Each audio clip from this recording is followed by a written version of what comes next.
Thank you everybody for coming. This meeting's going to be a little bit different to the ones we've had in the past. As you could see from the agenda at the top, there was questions sent out earlier in the week so people could put them in, and hopefully we've forwarded them to the people behind me so they can answer them, and then we're going to have questions and answers at the designated areas afterwards, so because there's a lot of information to get through.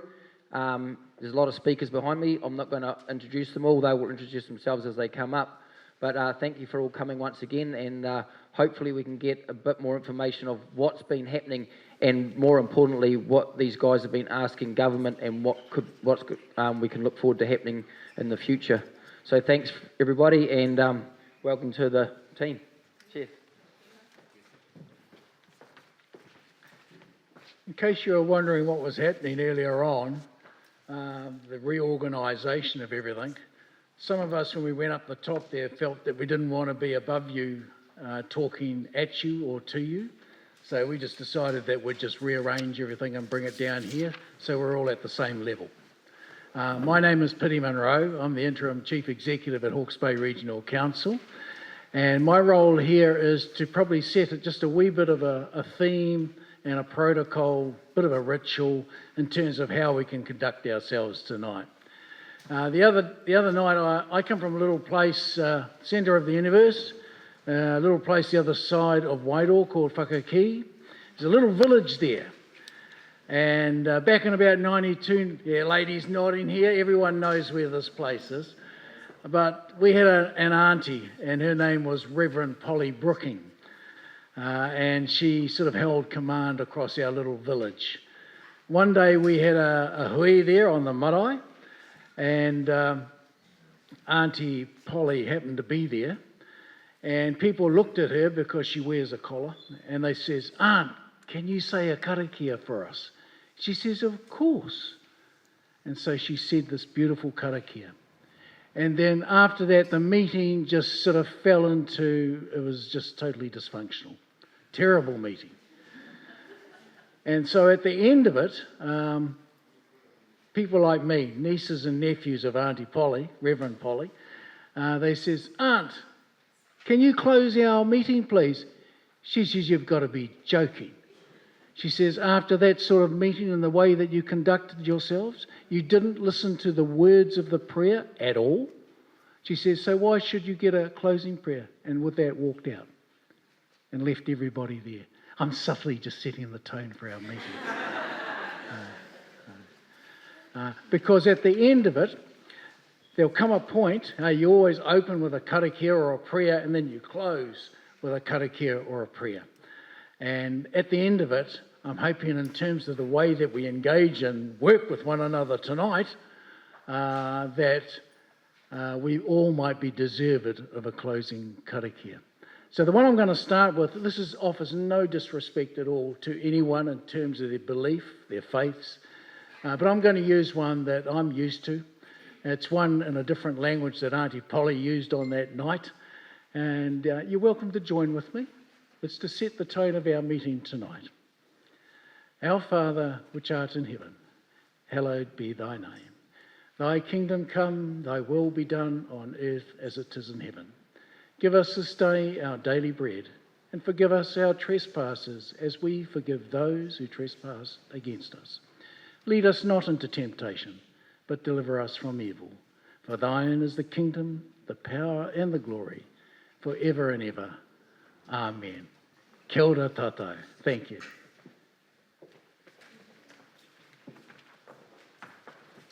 It's really high. Hi guys, I'm Melanie Swain. I normally leave my husband to do the talking, so please bear with me.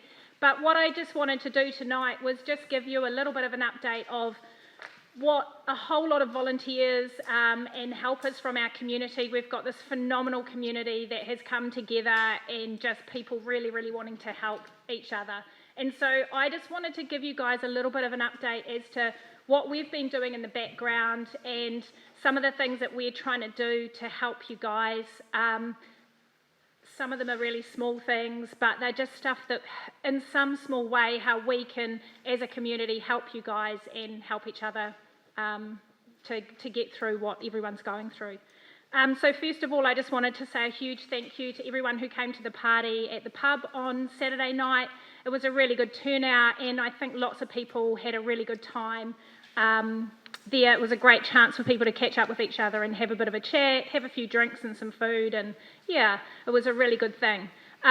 We got funding through the Evergreen Foundation as well as the rural support for that, and one of the things that they want to do with that moving forward is make sure that that's just not a one-off thing, that we're getting together as a community on a regular basis.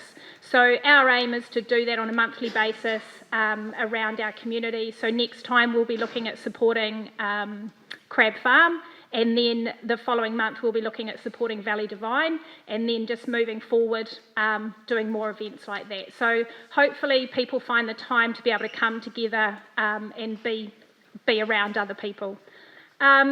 We've been running a lot of all the donations and stuff that we had from here were moved out to a centre in Taradale, and so we've had lots of a donation space there, which we still have. So there is a place which is pretty much opposite McDonald's in Taradale, and there's a big container there, and there's lots of things that have been gifted that people can come and take. That's going to be running till the end of this week. And then all the things that we have left over will then be moved to the showgrounds. And I think that all the hubs will be starting to move all their things to the showgrounds. We're hoping that, I think it's the 13th of April, that we will we'll open the doors to anybody that wants to come and grab some stuff.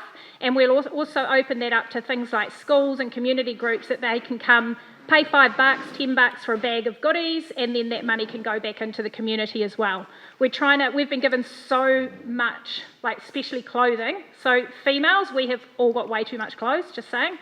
And we want to do everything that we can to stop that stuff from going into landfill. So there'll be a whole lot of stuff that we do trying to make use of all those goods.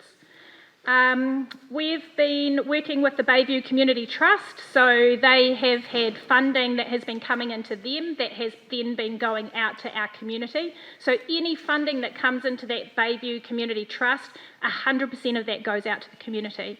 So no matter how you've been affected or anything like that, please make sure that you've put an application through for the Bayview Community Charitable Trust, and there is funding available there. And I think we've given up to around almost $30,000 for that we've given out so far. If you haven't filled out a form or an application for that, then come and see us at the community support table at the end of it. Some of the stuff that we're also trying to do with that is we've got civil contractors that are trying to get funding to be able to come and help clear some properties and do some things for you guys. It's not 100% sorted yet, but we're in the process of trying to get funding so that then we can pay some people to come out and help on properties as well. We also have Jenny Dodds, who's doing our Cyclone Recovery Facebook page, is also has a lot of knowledge around funding. So she is now putting a whole lot of time into finding ways that she can get some more funding from a community basis, and they're looking at opening that so people can come and get advice on how they can look for different fundings and opportunities that are out there as well. She's also just set up a web page, so we have our Facebook page, but we also have it's just about to go live, a Facebook page, and on that Facebook page, website. On that website, there's pretty much a whole lot of tools and information that you can use. There's also links back to all of these guys' sites as well. But one of the big things that will happen on that website is people, just like we were doing out the front at the very beginning, people can put in a job, then people can volunteer, and that website will help to allocate those jobs, and that will happen automatically. So that's pretty exciting what she's doing with that. I know that Facebook and websites are not necessarily the best thing for everybody, but if you can talk to somebody that has got internet access and look at those things, we will definitely be using that. cool. Just about said all that, which is cool. One of the other things that Quint and Paul have been doing over the last few weeks is they've got hold of a tank, like a fuel tanker, that they've been taking around communities and filling up people's. So if diggers are working for free and helping people, they've been going around and filling up tankers for people as well. And we've had support from the Rural Trust, from both councils for that, and also from the Evergreen Trust or Evergreen Foundation. So that's pretty cool as well. Okay, a couple of the other things that we're looking at doing in the process of doing is recording what happened, so the early process of what happened, and how the community stood up and what the community did to help people. We're trying to document that.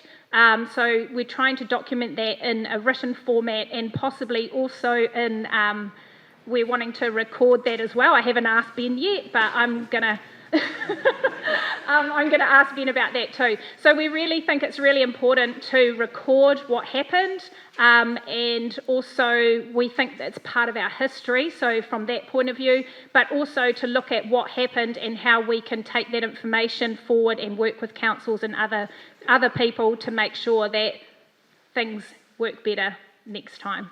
And the last thing that I was just going to talk about was that we're also looking at how we set up as a community, so that if something like this happens again, how do we set up so that we can best prepare and best look out for each other should something like this happen again. So that's it from us, but that's just what we've been doing in the background, and we would love to get feedback from you guys, or if there's things that you think on a community level we can do to help you, then just come and have a chat to us at the end. That'll be super cool. Thank you.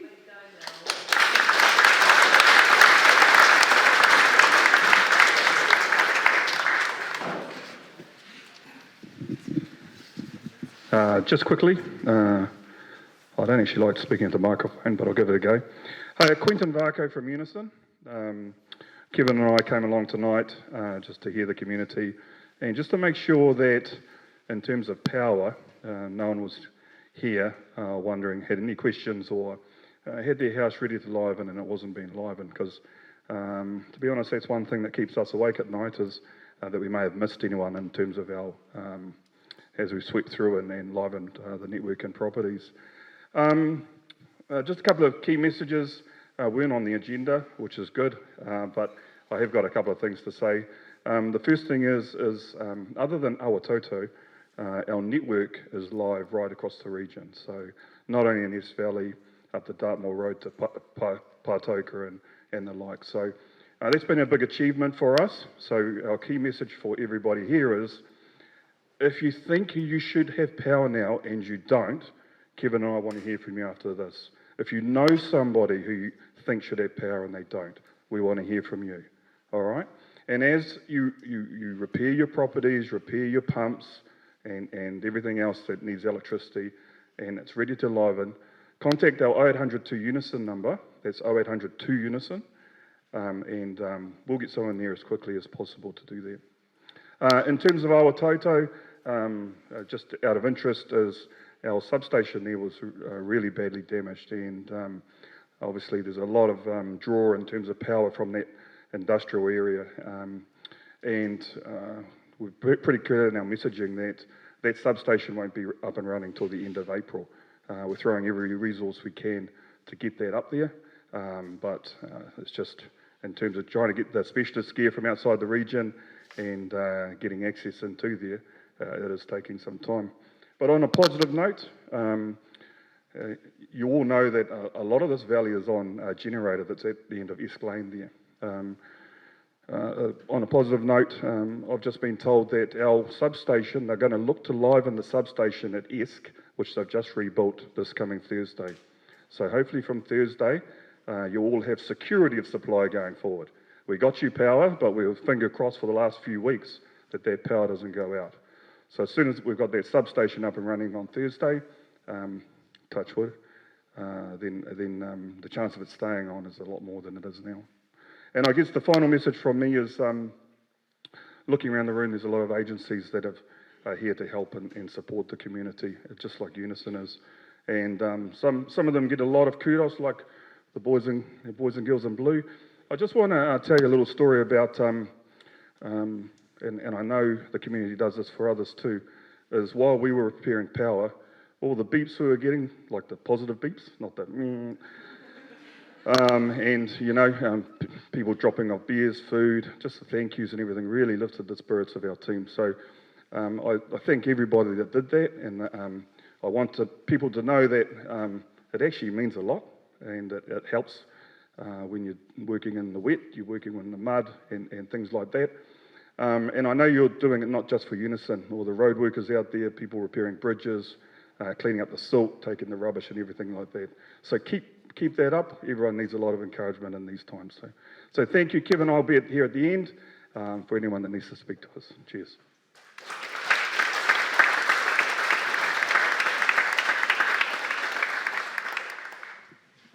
The same with one of these.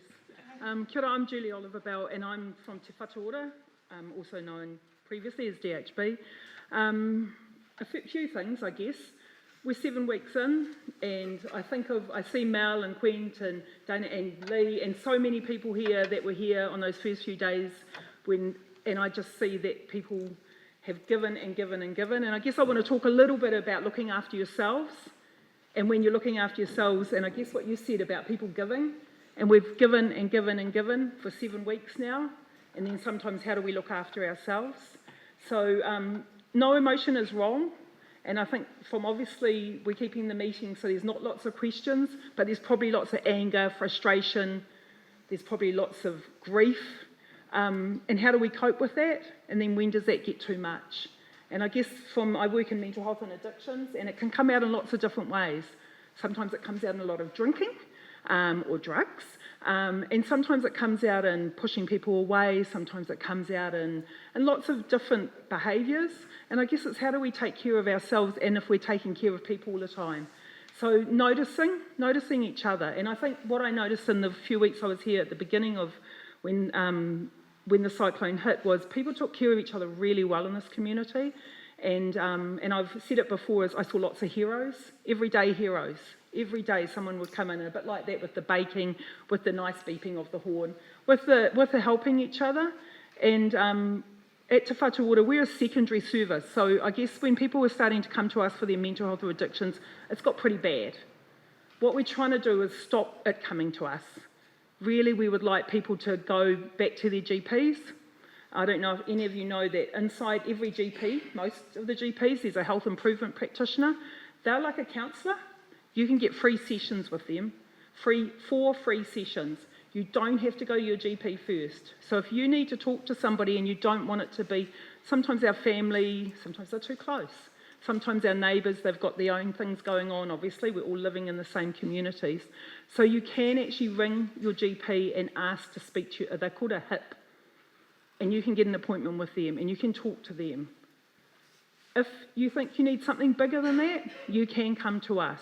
If you're worried about somebody, if you're worried about your neighbour, if you're worried about your friend, please come, please reach out. We do have to have consent. So if you want to talk to us about your neighbour that you're worried about, please ask them if it's all right. So in the first couple of weeks, I would go out with Red Cross and we'd go and talk to people. Often people were worried about their neighbours, and probably their neighbours were worried about their neighbours. But a lot of the emotions I saw were just really actually normal emotions in a really rough time. But I think when we're 7 weeks in, if we're still feeling that, if we're still not sleeping well, if we're still finding we're having to use things to get to sleep, if we're having to use drugs, alcohol, whether they be legal or illegal, we've got to start thinking, is this okay? Are we sort of heading down a track? We also are running some trainings. If you're doing lots of helping, and I'm looking at the people that are doing lots of helping, we are running mental health and addiction trainings. They're free for anybody. So they're not actually for clinicians, they're actually for communities. And so then when you are sitting beside someone, you might just have a little bit more there to give. And I think also sometimes when we go to those trainings, we also grab something for ourselves, because it's really, really important to look after ourselves. So yeah, so I will be here a little bit afterwards. If you want to reach out, if you want to have a quick chat, if you want some ideas about where you can go, there's lots of places that do offer free counselling. Let's try and sort of get in there early. We really don't want to see you in secondary services, but if you do need us, we are there, so please do reach out. Thank you.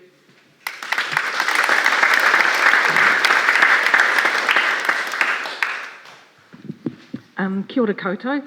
Katoa, my name's Ricky Kempster. I'm with the Ministry of Social Development. Just here to give some updates around our civil defence payments. So Ministry of Social Development have been able to help whānau with 3 types of civil defence payments. The first one was for loss of food, clothing or bedding that people can access if they've lost anything or were affected by the cyclone.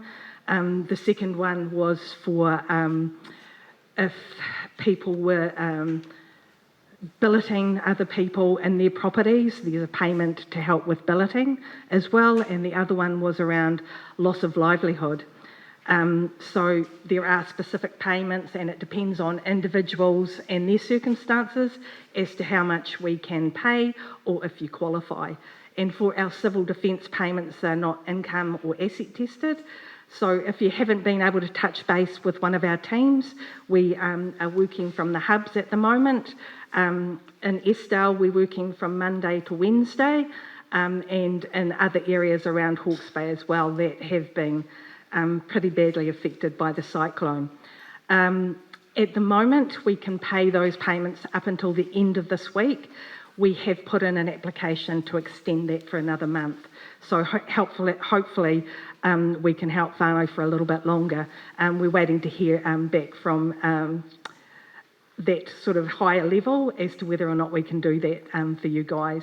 So if you know of anyone who hasn't maybe touched base with us, or if you haven't, come and see us over here and we'll be able to talk to you. I've got my cards if you want to give those details to friends or family who haven't touched base with work and income. So that's my quick update, and look forward to talking to you later on. Thank you.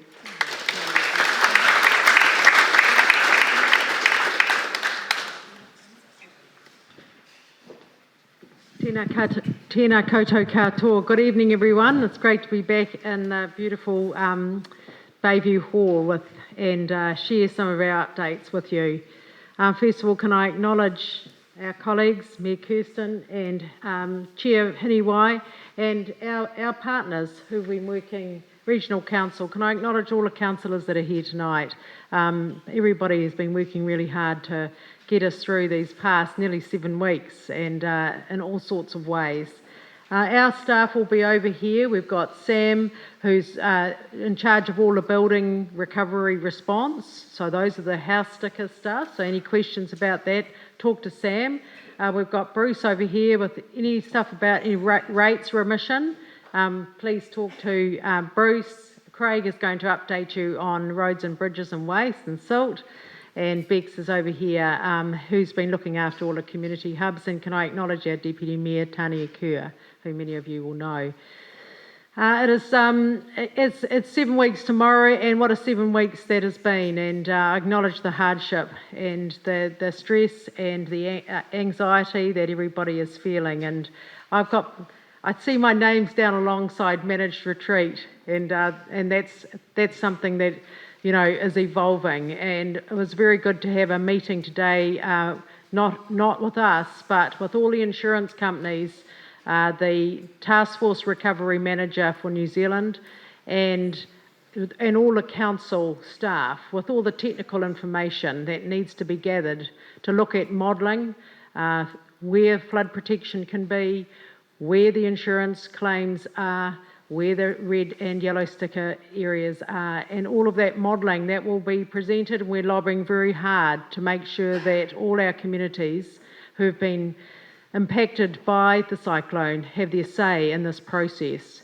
So while it's a government-led process, it will be legislated. We want you to have your say in where people can have that certainty to build back and give you the data and the facts and the modelling to make an informed decision. Can I acknowledge Mel and Quint and the work, Paul, you have done to help the community remove silt?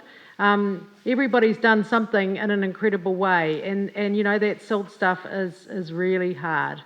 And we're proud to be able to offer a bit of assistance with some funding for fuel, so more of that work can help everybody with silt removal.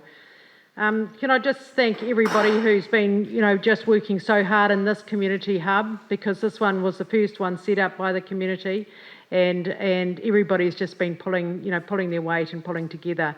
The Task Force Green are returning, and MSD they're managing the Task Force Green in terms of that's getting some extra help onto your properties if you should need it. So come and see us about Task Force Green, and also the Kiwi Task Force are out there. They're in Tūtera at the moment, and they are helping people clear silt from their homes. So they are all volunteers staying at the Tiaranga Marae over in Flaxmere and getting out volunteers just helping people in their properties. And so as far as, Hastings District Council, as we look forward to the future, we had an amazing afternoon today. This was our second bridge access for our Dartmoor community, and Upper Waiho community can get back to town easily now. So their beautiful bridge has gone in, they can get their stock down. So that was a great success, and opened the Rislington Bridge on Friday, the Bailey Bridge there, so the community from Puketitri, Pātoka and Rislington can get back to town easily. And also, if we've got any residents here from Alice Wallace Road, here we have. Well, the culvert has gone in, and Craig's just been across to have a look, and that's brilliant. So people can get to work across that culvert in Alice Wallace, and the Bailey Bridge will go in there, and Craig will tell you a few more details.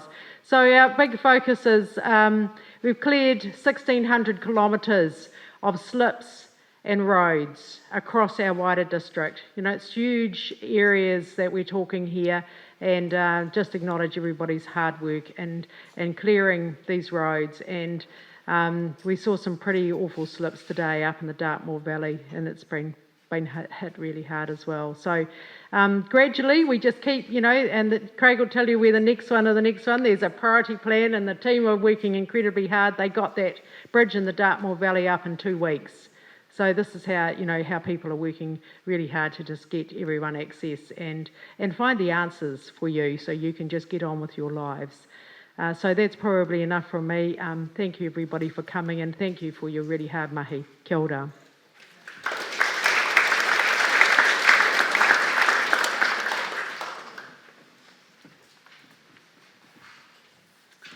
Kia ora, good evening. It's great to be back in front of all of you wonderful people again. You've had some really good meetings here in this hall and in some of your other local facilities. So great to be able to come back out and share some further information with you this evening. I'll just sort of expand a little bit on what Sandra has said, because I know there's lots of questions within your community around how the recovery planning is coming along now that we are in week 7. And I've had a few people approach me with concerns that you're feeling like you're not going to be included in that process. So I want to assure you all tonight that you absolutely will be. So we're actually doing planning at a number of levels, and so bottom-up plan, and the bottom-up part is the most important part, and that's where you guys are going to get to feed into it. So each of the councils will be preparing their own local plan, and we actually only just received the guidelines as to what that looks like last Friday, which means we're now in a position to actually start working and coming out and talking to yourselves to ensure that the community voice is heard as part of that. At this point in time, they're saying to us that they want our local plans to be finished by the 28th of April. I'm sure you can all appreciate that's not a very long period of time. We're going to move forward at this point in time on the basis that that's the deadline we need to meet. But speaking on behalf of myself and my own council, if I don't feel that we've had enough time before the 28th of April to truly get your input into our local plan, then I'll certainly be going back and saying we need more time to do that. Each of those local plans will then be fed through to our regional task force, And the regional task force, it is their job to actually take those plans and pull them into an overarching plan for the region. They do not have any decision-making delegation. They're purely there to make recommendations to the regional leaders, and that task force, that committee is skills-based. So it's people with knowledge in infrastructure, the environment, finances, legal, and it really is about them using their expertise to collate all the different information that's coming through from a local level to then form recommendations for us to prioritise and move forward as a region. And then that regional plan feeds through up to the Recovery Cabinet Committee, who of course is made up of the ministers that will be responsible at the end of the day, particularly around some of those major decisions, as Sandra referred to, around, you know, rebuilds, where can be rebuilt, where can't. But we have been reassured, and I have to say Minister Grant Robertson in particular, who is the chair of that committee, is very committed to ensuring that this is a locally led recovery. And as your regional leaders, that's what we're committed to as well. And we know it's absolutely vital that all of yourselves and all of our community who has been either directly impacted or been part of the immediate response and recovery, we need your knowledge, your expertise, and your ground level information to perform part of that planning that we're going to pull together. So it's really just reassuring you that you will absolutely have the opportunity to do that. And that was sort of the key message that I wanted to share with you all this evening.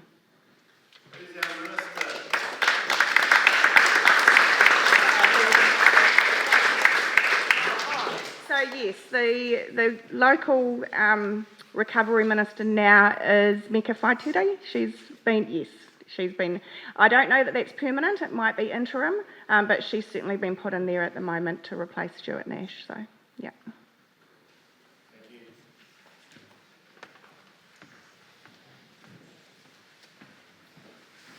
Kia ora all. So for those who haven't met me before, I'm Craig Thew. I'm Hastings District Council's Group Manager of Assets.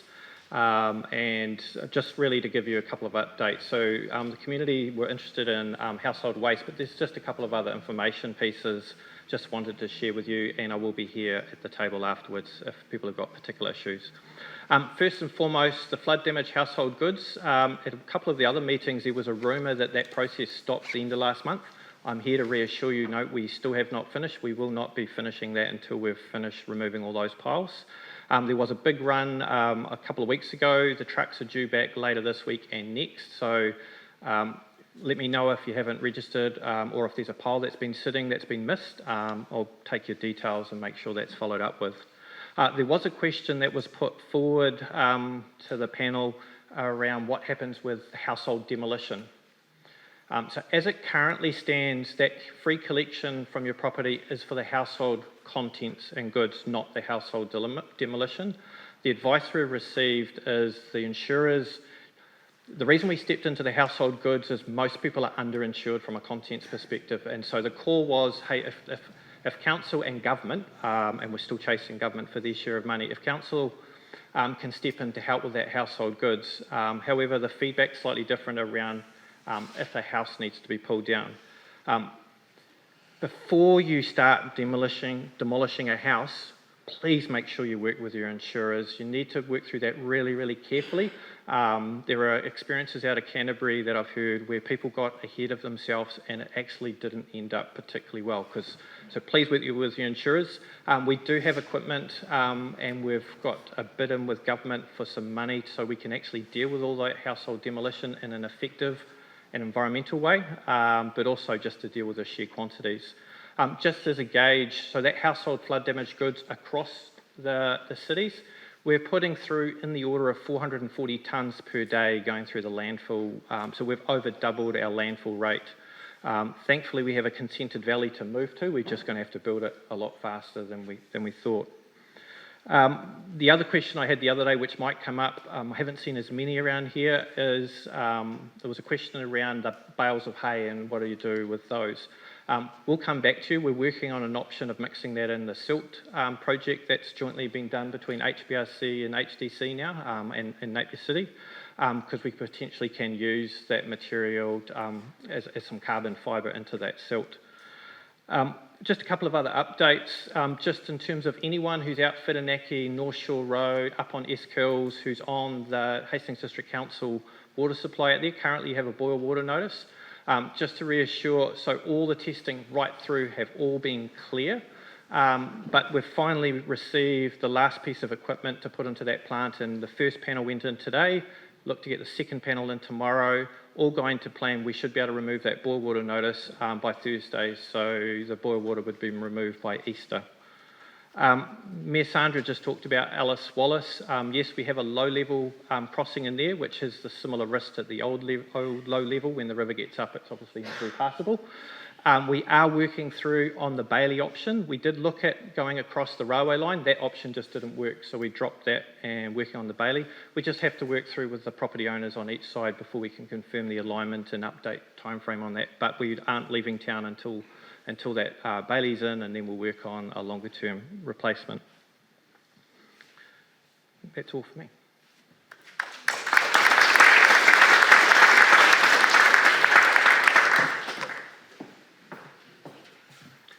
Good evening all, my name is Bruce Allen, I'm the Deputy Chief Executive of Hastings District Council and CFO, and wear a number of other hats, but I just wanted to give you a bit of an update on the district-wide revaluation. We've had a few questions regarding that and where it's up to. So 1st of August 2022 is the Hastings District revaluation date, and that would ordinarily have resulted in notices being posted out to property owners sometime around November, December last year. There's an audit process that goes on with that, so it's independently valued by our valuers, QV, and the Office of the Valuer General undertakes an audit process. Unusually, this hasn't happened to us before, but the Valuer General wasn't satisfied with the level of substantiation that had gone on to validate the new values, some significant increases in values across the district, as you could imagine, from 3 years ago, 2019. So that process has worked its way through. Obviously, we only got notification of that sort of in the lead up to Christmas. QV have been doing some more work, validating the valuations that they'd undertaken. What that means, though, however, is that under the Rating and Valuations Act, which is what this falls under, ordinarily the value would be then asked to take into account any significant events that may have occurred since the valuation date. Normally for us that is things like subdivisions, so they get taken into account. In this situation it relates to effects from the storm and the damage to the land. So the current process is that we're working with the Valuer General. We've got effectively 3 options available to us. 2 really aren't satisfactory. One is we defer the valuation for another 3 years. That doesn't leave you all in a good spot. The other is that the valuer somehow manages to take into account the damage to the land. We're not quite sure how they would do that in the timeframes they've got with the information they have.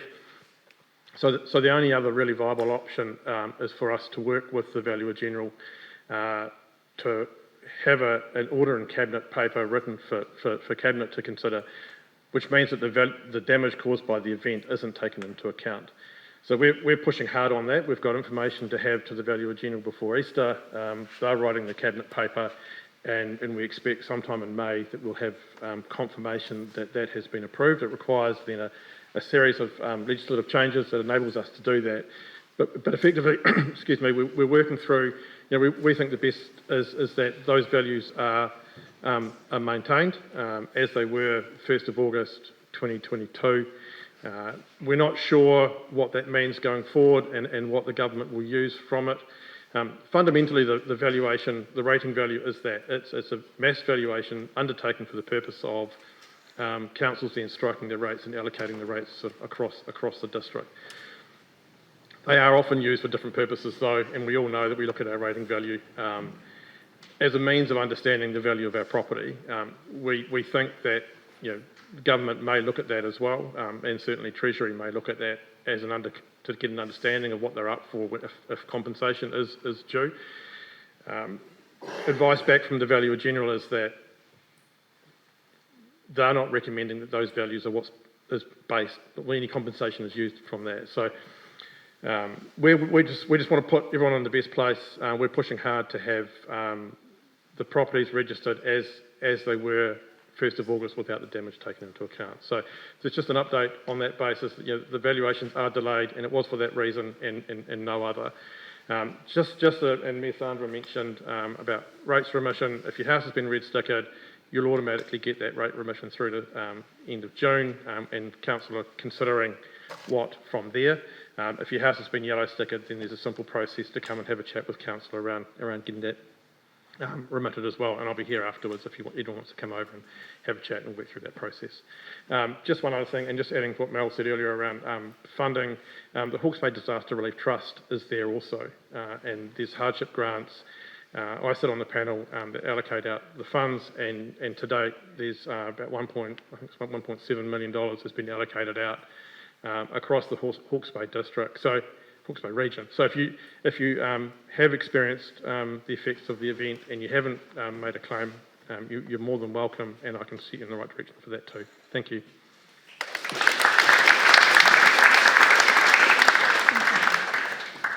Kia ora koutou. My name's Hiniwai Ormsby and I'm the Chair of the Hawke's Bay Regional Council. Thank you for sharing your time tonight.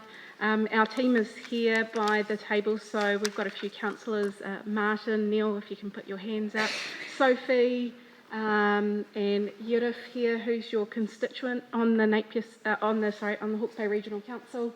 Look, and we're here to listen to you tonight in terms of coming to our tepu and asking those specific questions. But just a bit of an update in terms of SILT. So we heard a bit from Hastings District Council. What we're doing is working collaboratively with them and the other councils to scale up. We have a coordinator that was just employed last week. But we do know how enormous the challenge is. I'm from a little town called Wailohiki, or a little village Wailohiki, that has also been impacted from the cyclone. So probably a lot like you, we're pulling up our decks and we're trying to remove silt from under our house so that it removes that dampness. But in terms of the enormity of the silt problem, what we've done is given advice to MFE to say this is an enormous problem to the tune of more than $125 million for our region. And so that's what we're advocating for in terms of the silt management problem going forward. Now, like some of the Hastings District Council staff have said, we're waiting for cabinet papers, we're waiting for those discussions and budgets to come out, but we will still keep pushing for what we need as a region. And I heard, and thank you to Mel and to Quint for your leadership in this community. Quint, where are you, Quint? Yep. So good on you, mate, your tenacity to keep calling us and say, we need more diesel for your volunteers. And you're 100% right. So thank you for keeping on to all of us. And we're here to help when you do call. So thank you for that. In terms of capturing those stories, Mel, which is really crucial, it's really important to understand those experiences, because we are committed as Hawke's Bay Regional Council into that independent review that I spoke about in ESC a few weeks ago. We're still very committed to that. So by the end of this month, you'll be hearing more about that process, and definitely there will be a chance for the community to have their voice in that, and it's so important that you do. But we do have Peary here to talk about flood protection, our maintenance scheme and drainage. So he's got some key points here. And Yurif, I'll just open it up because you're also affected quite personally in Twyford. So, would you like to come up and say something before Peary takes over? Kia ora koutou.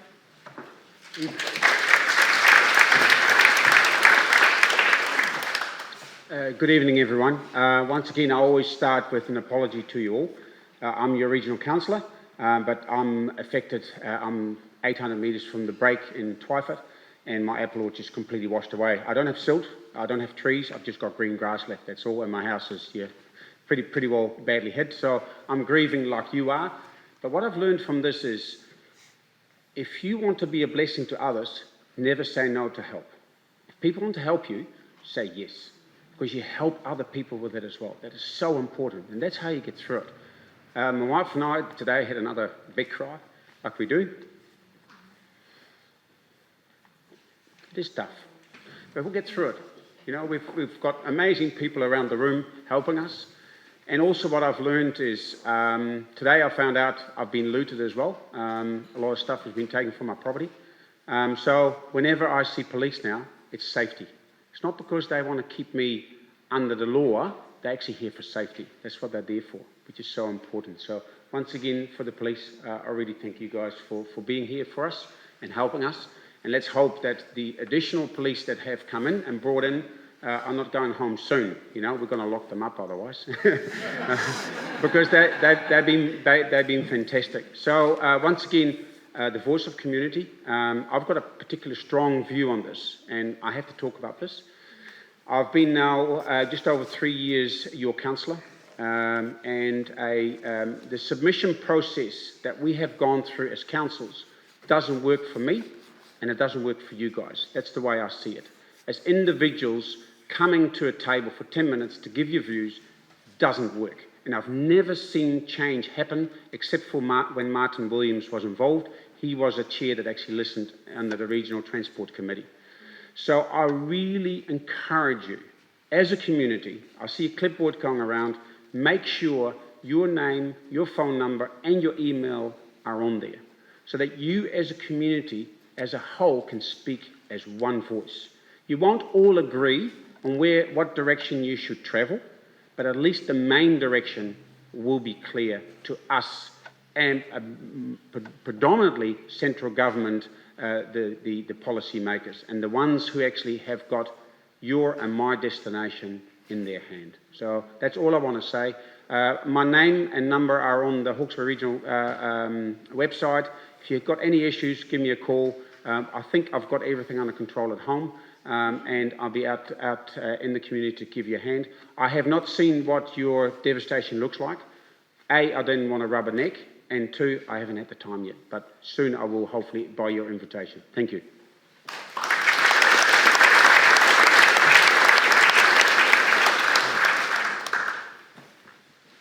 Where's Jeanette? Jeanette Parks. Oh, no, well, I just want to... My background, I spent 37 years in policing before retiring, and I just wanted to acknowledge, Jeanette, you and your team. You've been at almost every one of the community meetings, including last week, and it's always good to be able to see that blue uniform in amongst communities. It gives you that sense of reassurance. I just wanted to acknowledge you and your team, and particularly when we were in the height of the cyclone. You had an enormous number of staff here from out of district as well, so that was wonderful to see. Kia ora. There have been a few questions in particular around ESC. So what I'll do is I'll talk through some of those, but if afterwards you've got more questions, then I'll be seated over the table there with our councillors and happy to receive you. We, like at times of great crisis or need, then often others come in to support you, as has happened here for Bayview, for your community, for ESC, for Tangoio. But I just wanted to acknowledge Fiona McTavish, who's just on the side over here. Fiona is the Chief Executive of Bay of Plenty Regional Council. Beside her is Jess, who they both come over to help us, not only last week, but also this week. And I just wanted to acknowledge, like you do, in terms of those who come to your cry for help, that we've had others from Regional Council who've come along. Thank you, Fiona. In terms of ESC, one of the questions raised was, what sort of flood protection do you actually have across ESC? All we have is a stream maintenance. We have stream maintenance, and that's to the tune of about 20,000 this year in the budget. 14,000 of that is in terms of stream maintenance. That's like mowing the sides, clearing the trees, that which keeps the water flowing through the stream. That's all the budget that is there. It was one of the questions that was raised. The other 6,000 or 7,000 is for whirinaki. So for the ESC, in terms of that, we use it on basis of a probability. And so for the ESC in terms of river maintenance, it's 1 and 2. For Whirinaki, it's 1 and 500.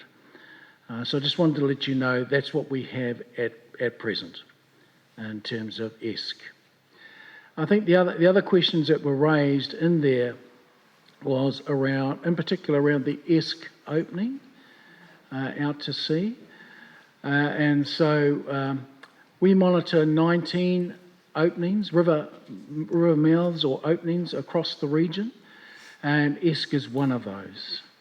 So the other question that was raised was, what did it look like at the point in time of the crisis here? We actually checked on ESC on Monday, on the 13th, and the river mouth was open and running. And I think the other part to that was around Whirinaki and just checking the drain in terms of what the levels were in there, and they were low. That was on Monday the 13th. So that was one of the other questions that was raised. The other part is that this is HBRC's position at the moment in relation to flood protection, particularly for ESC, and that is technically it's not feasible to put stop banks and the like up the ESC. That's the current position of Regional Council. So I just wanted to sort of make that clear for you at this particular point. Post-cyclone, where are we focused as a council? That's on drain excavation, and you'll see the program of work, the schedule of that, which is on our HBRC webpage. And the removal of woody debris from river and from Alice Wallace, and the monitoring and the siltation of our drains. Earlier on, and just acknowledging Hastings District Council and Craig, that we're working closely with Hastings District Council in terms of looking at that whole silt management issue. I have to say from the outset that removal of silt in the rural areas has never actually been part of Regional Council's business. We're not funded for it, but part of the response of getting engaged in that was us feeling at the height of all of this that we felt there was a moral obligation to actually respond to those issues around silt. We still need to try and find the funding, however, to actually pay for that. But happy to take any questions later on at the table alongside what we're doing with Hastings District Council. Kia ora.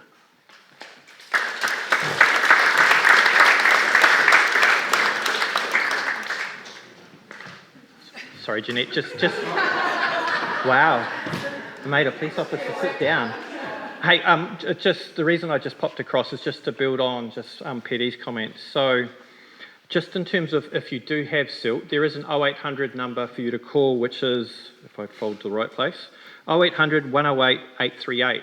I do urge you to ring that number because what we're looking to do with the team that's now been stood up and additional contracting capacity coming in is where practicable, some of the providers actually giving them access directly to take clean silt to the sites that we've got. So it's really useful if you can talk to the team and they can potentially coordinate a way that's effective. Just in terms of scale, in a way, the updated number that went to MFE on Friday was a request for $210 million to remove an estimated 3 million cubic metres of silt.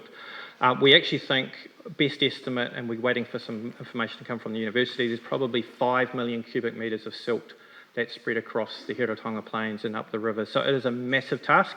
There's also a significant request to deal with woody waste just to help us all work through that waste area. But yeah, if you do have those silts, the program is underway. Please ring that 0800 number. The team will work to coordinate. The briefing I got, there are 45 jobs that have already been logged through that, and with that team now in place, they'll be making contact just to give you some updates of timeframes. Thank you. General knowledge question. MFE, can you just explain? Yeah, sorry, MFE, Ministry for the Environment. So they had a cabinet paper cabinet timeframe they needed to meet. So we gave them numbers on Friday. They were working to get that submitted today into government officials for a level of funding. 210 million for that's quite a big number, but if we can get some of that, it'll help us all.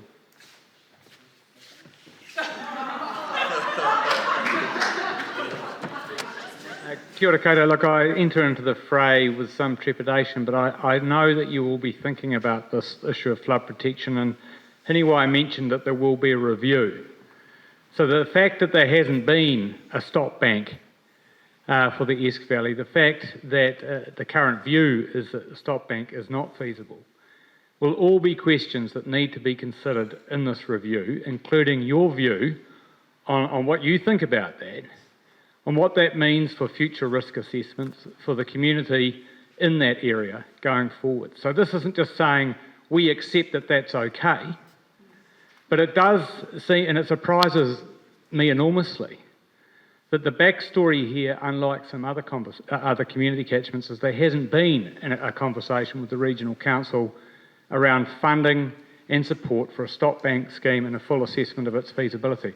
I don't know that that's true or that that's not true, but that appears to be the backstory that we've inherited today and we find ourselves so surprised with. We're not going to leave that there by any stretch. We're going to look hard under the bonnet on that, and we're going to do that with you so that we can make some future decisions about how to sensibly manage risk and what that means for the safety of communities living in that area going forward. I didn't want that to be thought that that was just status quo, always would be. Okay. So come in if you want any questions about that. We're all up there and we want to hear from you.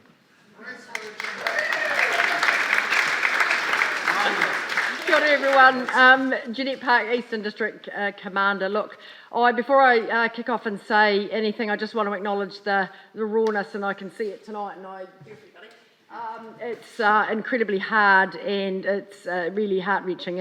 And for me, I've said this before, but I can't stand in your shoes. I don't know what it's like to be standing where you're standing, but I just want to say we're with you and we'll do everything we can. Look, from a policing point of view tonight, we've got our team here. I've got Andrew Graham, who's sitting up the front here, and Andrew's going to talk around our deployment. Andrew, I just want to acknowledge the work you've done within the community here in Bayview. I know that you've, and look, other communities, you've, as a local sergeant here, you've taken ownership and you've done an exceptionally good job, so thank you very much. Bravo.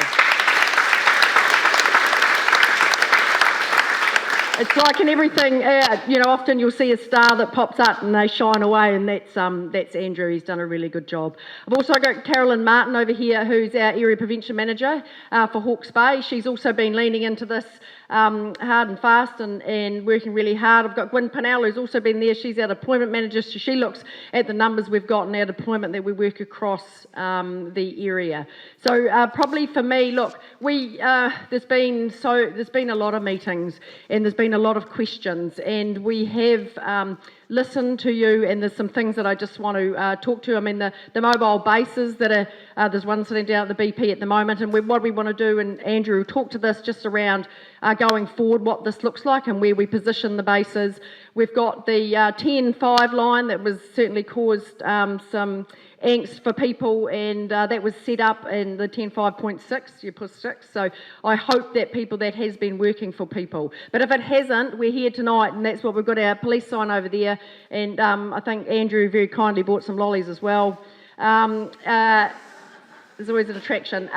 So we can talk about any concerns there. The other one that I saw when on TV the other night when you had another meeting that I wasn't present at, there was a discussion around the community constable. So we've got a plan with that, and Andrew's going to talk to that when he steps up. So I think for us, look, crime.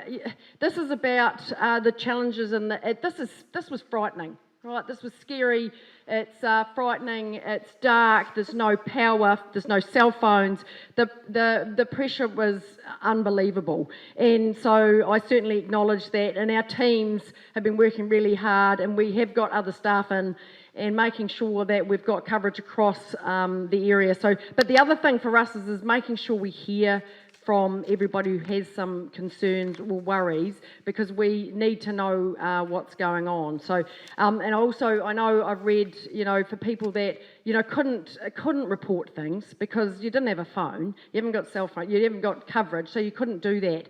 So it was a case of us trying to get back to paper and pen and work our way through that. But having our community constables and the plan that we've got going forward, I think I hope and I'm confident, but I'm certainly happy to take it on the chin if it needs to be revisited. But I think we've got a really good plan ahead. So I think I'll hand over to Andrew to have a chat to you about what it looks like. Kia ora.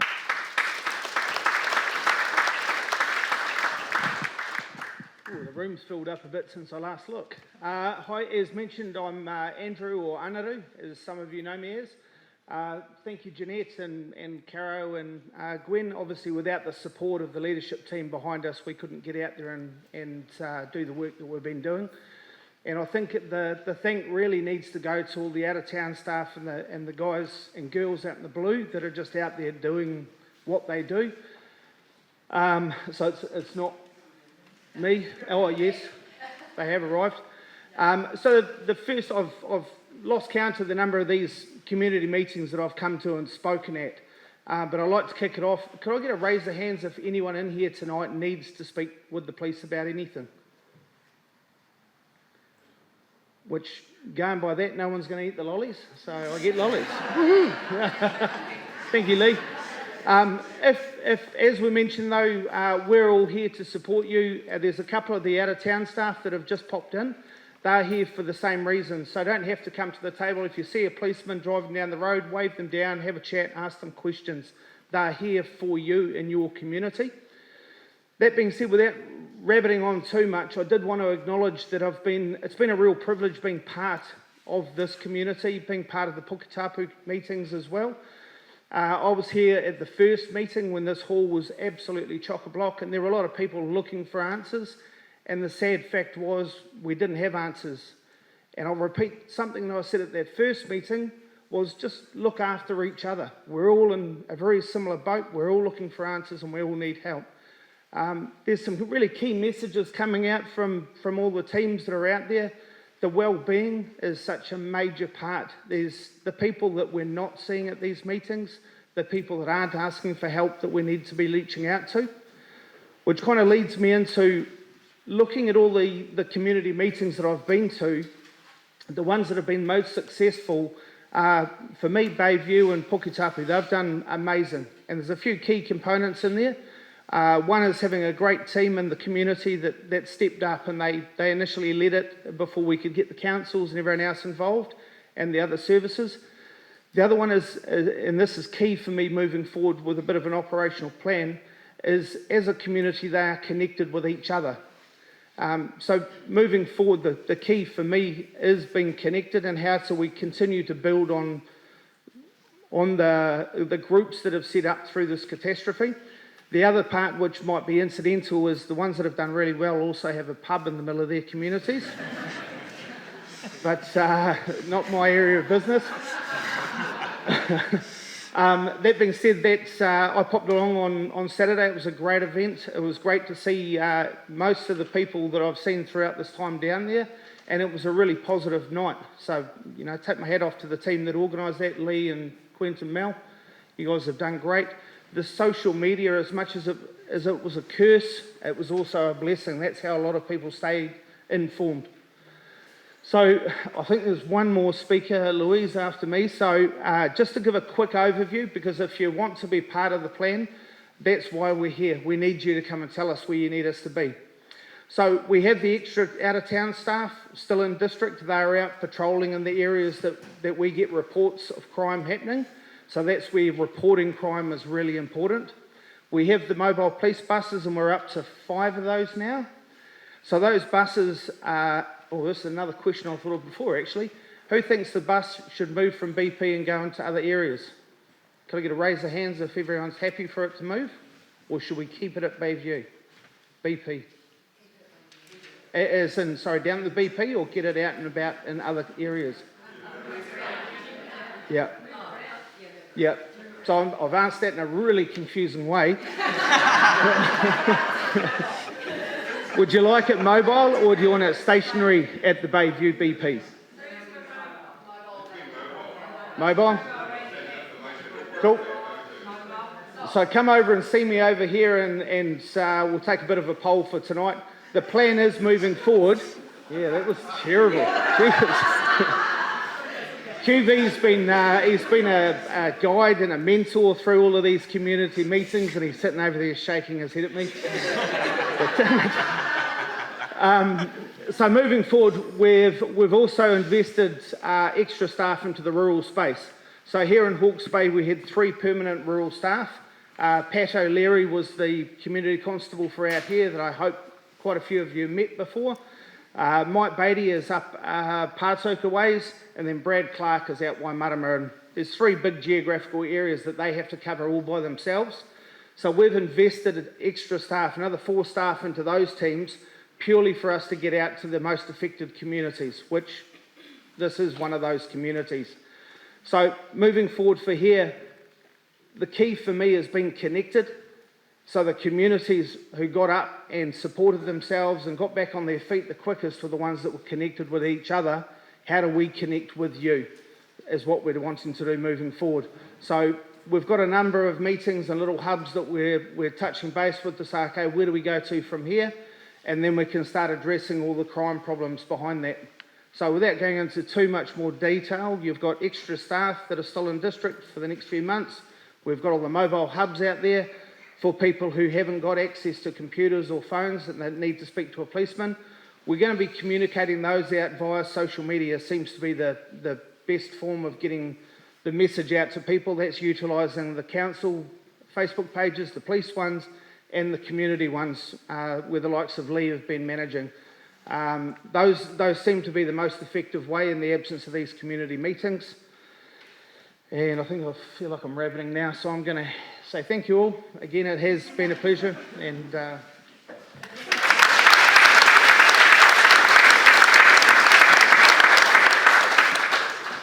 So good evening, I'm Louise Parsons, and I'm here to give you a bit of an update about what I've been up to in regards to looting and the crime issues. So we had a community public meeting 2 weeks into the cyclone, and that was motivated by the fact that I was hearing so many really horrible, sad stories about people being frightened, and frightened in the most unimaginable time, and that got me fired up and very passionate about trying to help.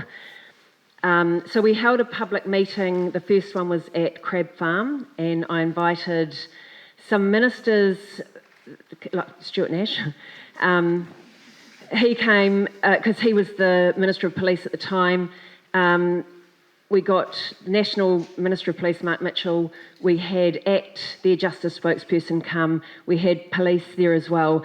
And it was literally just to hear what was going on in the community, because all I hear about is statistics and reporting crime, and it's not the conversation I want to be having. I think the conversation we need to be having is, can we stop having to report these things and be a bit proactive about stopping the crime before it happens? So what we were demanding at that meeting was get the army involved, get the army deployed. The police, we have no beef with you, none whatsoever. You guys do an amazing job and you're our heroes and you always will be. I've known that because I'm a good citizen. I was taught that as a toddler. You know, you guys are our gang. But what we didn't like was the fact that you haven't got enough resources. And so we said, deploy the army. And we listened to all the stories, and there's so many stories about looting. And it's incomprehensible after everything that you guys have suffered to have people come in and intimidate and take your stuff. And I don't care if it's flood damaged or not, it's your stuff. And not only flood victims were feeling like that, but the rest of the community were scared as well. And I know my own family were having to go down and man the roadblocks in our community. I'm in North Shore Road. Didn't know that about that water, that it was boiling only. Didn't know that, but it's all right because I only drink gin, so I'm okay. Probably why I haven't been sick so far. So that meeting was about making sure everybody listened, which they really, really did. The day after that meeting, we had the caravan out here. We had the 106 number, so that instead of going through that horrible 105 situation, you can press 6 and go straight through to cyclone reporting, and it's much quicker and much better. So we gave the powers to be 3 weeks to come back to us with a response. It ended up being 4 weeks. We had our Labor MP come as a Labor MP, not as the police minister anymore, because he lost his job. Probably for saying what we all thought anyway, you know, be a bit tougher on these bloody criminals. Sorry, I think I just swore then. So we asked the new Minister of Police come, and she said it was too political for her to be there. Which she's a politician. She didn't get the memo, or the right job description. So we sort of said, well, okay, we had the meeting anyway, and the response has probably been only from the police, which is what we asked for about getting those extra things happen, which has absolutely happened, and it happened immediately. So I've now had a meeting with the Minister of Police and also the Assistant Commissioner. And we've made a few demands at that meeting. I feel it was a very productive meeting. Kristen Spears is my sidekick, and so she's amazing at taking minutes and keeping things accountable. So the demands that we've asked for are demands. It probably doesn't quite rock that way, but that's how we felt, is that we still want the Army to be deployed. There is no reason why we can't. The police can't do this. That's not in their jurisdiction. But the politicians can do this. They were deployed to keep people behind bars in MIQ, and they were good people. They were people returning to our country, good citizens, and they were deployed to guard that MIQ. So why aren't we having them here to guard our communities, to keep the bad people out of our communities? The other thing that they could be useful for is for cleaning silt. So deploy them to help with the cleanup as well. And as a deterrent, they can be there as a deterrent too. It just makes logical sense. But of course, we have to have the Minister of Police to speak to the Minister of Defence and all of this stuff. And it's a shame Quentin Mel aren't on the team, because it would have already been done. The other things that we've asked for is to make sure that the retreat of the police doesn't leave for the rebuild. Because if everything starts calming down, you guys are going to start rebuilding, and with that, the ferals are going to come back and they're going to take your stuff again. And we want to make sure that that doesn't happen. So we need roadblocks. If people are, Pahutakawa Drive, the whole of it has to be rebuilt. I want roadblocks in there so we know who is coming into our community while that's happening. Otherwise, all your good stuff is going to be nicked again. And that's, I think, will be the final straw. I better check my notes to make sure I've asked for everything. We need more information out there about that 105.6 number, because unless you're on the Eastern District Police Facebook page, you don't know that it's actually there, and it's actually an amazing resource. So we're trying to get that out there. Probably my biggest concern is about the statistics, about the fact that we're not really being heard by the officials that there is a spike in crime. And we've gathered a lot of people's stories now and lots of evidence. So I've requested the statistics from the police, which they're very willing to give us, because I want to know where the crime has been, what sort of crime, et cetera, We're not being pulled with the rest of the communities, so we would need it specific to our communities. I don't know why, because to me, it just is common sense. Of course there's a spike in crime. Yours is very new, you know, it's not stopped either. So I know with the stats also that a lot of the time no one could communicate with the police. Having gone through that trauma and, you know, remembering the night that it happened, you know, some of us were very lucky and didn't have to go through that. Some of us even slept through it, but I won't tell you. That was just, you know, some of friends of mine, I think. But going through that trauma and then having to try and phone in about crime and being on hold for 45 minutes is just unacceptable. So of course you're not going to report it or even bother trying again. So there's a lot of reasons, and we've explained all that to the Minister of Police, why people didn't report the crime. And I just think it needs to be more proactive now. We're at that point. It should have been from day one, actually. I think the other question, of course, is about future policy. You know, that was one of the things from the first meeting that we asked for, is what about the future? We want crime as number 2 as a priority for future disasters, right after rescue.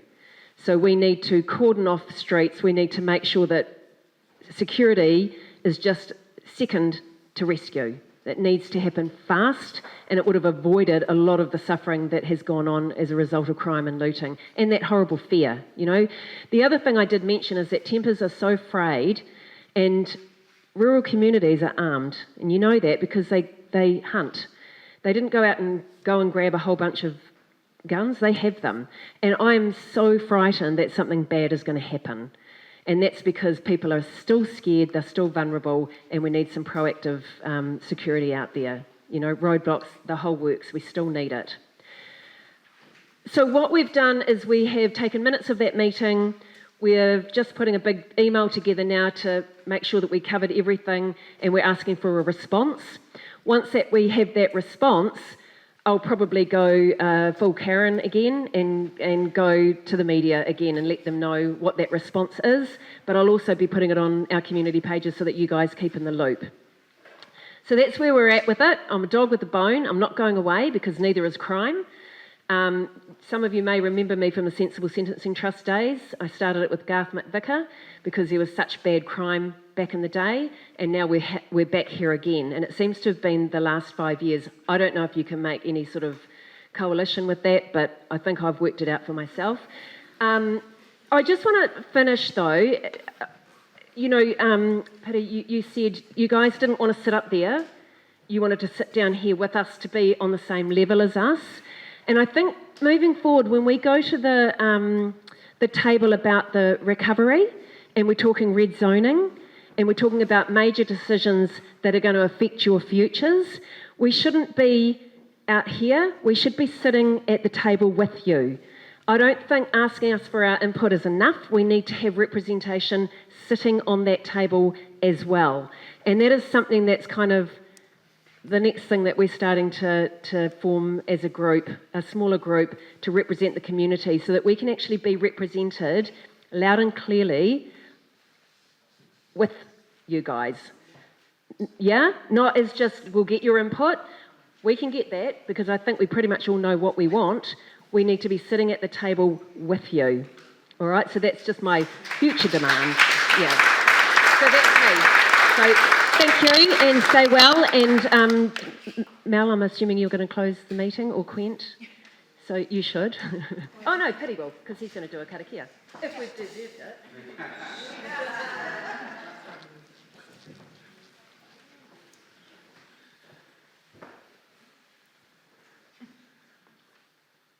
Melanie, right at the start, you talked about documenting and creating pages that might become part of the history of Bayview. And I even sensed that when I came in here into the King George Hall. And then I see those photos on the back, and I think there is its own separate page in terms of the history of Bayview. I told you earlier that I came from a little place the other side of Wairoa, which got sort of separated from the rest of Hawke's Bay on the 14th.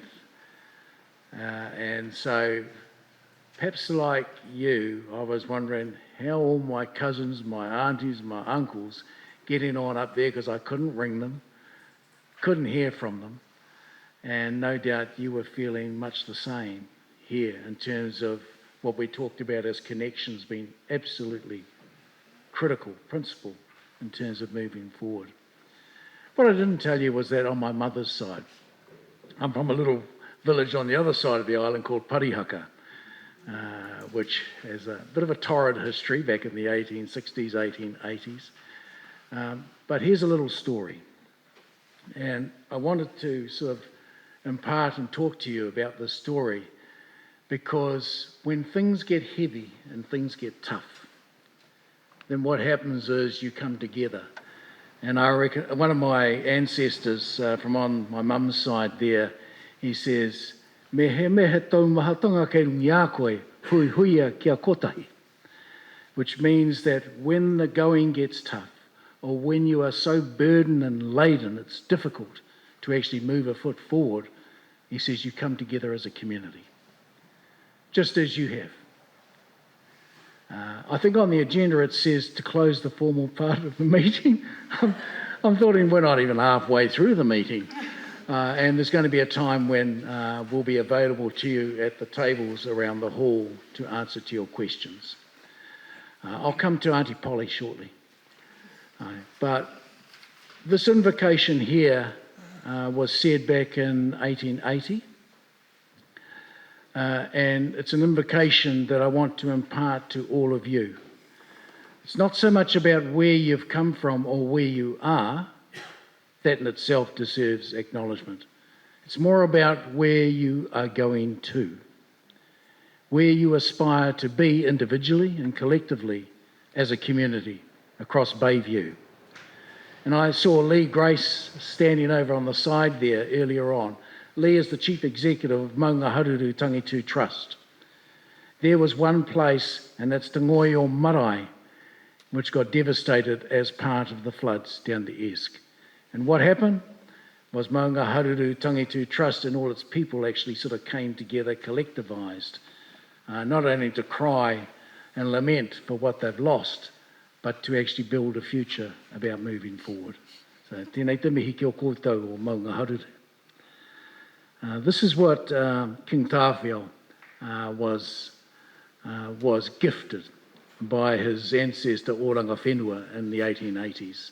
And it was when Waikato was in total devastation and where King Tāwhiao decided to seek audience of the monarchy over in England.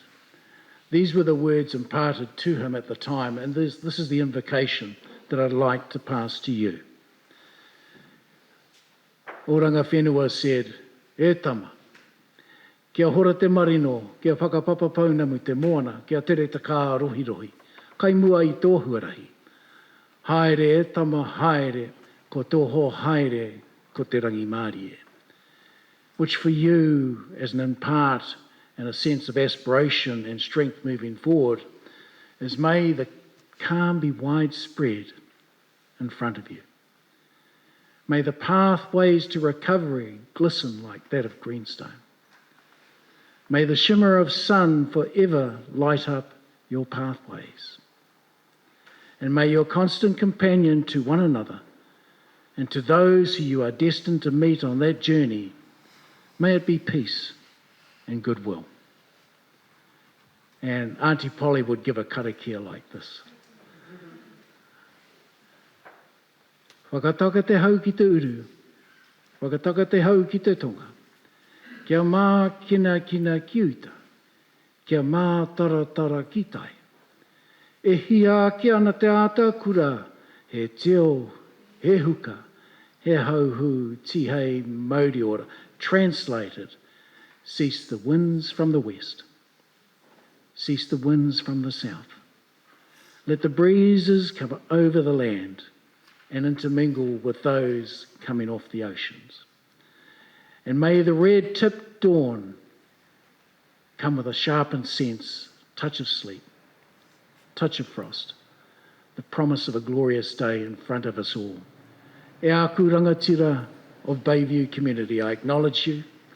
Thank you for welcoming us in here tonight and being with you. Thank you for the sharing of information and hopefully the opportunity to interact with one another at the tables. Thank you, tēnā koutou. Thank you, tēnā koutou. Thank you to us all. Tēnā tātou katoa.